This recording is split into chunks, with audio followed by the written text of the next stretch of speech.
మహాభారతంలో విష్ణు సహస్రనామాలు భీష్ముడి ద్వారా ప్రపంచానికి తెలియజెప్పడానికి కృష్ణుడి యొక్క ఉద్దేశం ఏమిటి అంటే, ఇక్కడ ధర్మరాజు యుద్ధానికి అయిన తర్వాత అందరూ కూడా మరణిస్తారు, ఎవరు మిగలరు, ఆడవాళ్ళు పిల్లలు వృద్ధులు మిగులుతారు.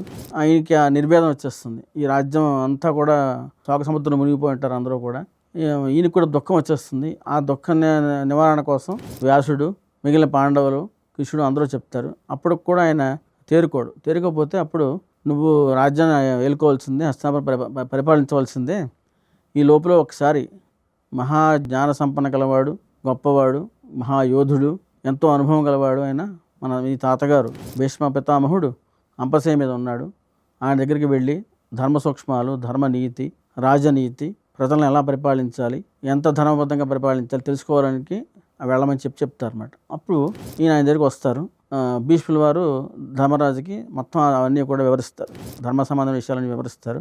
ఆ సమయంలోనే ఇంకా స్వామి ఎవరిని కొలిస్తే, ఏ భగవంతుని ప్రార్థిస్తే మానవులు దుఃఖ విమోచన పొందుతారు అని అడుగుతాడు. అప్పుడు అన్నిటికీ మూలమైన భగవంతుడు విష్ణువే. ఆయన్ని ప్రార్థించిన వాళ్ళకి ఎటువంటి దుఃఖాలు ఉండవు, ఆయనే చూసుకుంటాడు వాళ్ళ యొక్క క్షేమాన్ని. కాబట్టి విష్ణు సహస్రనామాల ద్వారా ఆయన్ని కొలిస్తే మీకు జరగని పని అంటూ ఉండదు. మనుషుల యొక్క జీవన గతి మారుతుంది, వాళ్ళ అభివృద్ధిలోకి వస్తారు, వాళ్ళ దుఃఖం నివారణ అవుతుంది అని అనుశాసన పర్వంలో మహాభారతంలో భీష్ముడు ఈ విషయాన్ని ధర్మరాజుకి ఉపదేశిస్తాడు.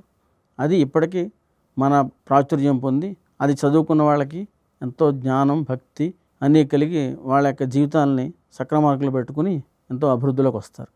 లిపి మహాభారతం గేమ్ ఆడండి, మీలోని వీరుణ్ణి గెలిపించండి, జీవితాన్ని గెలవండి.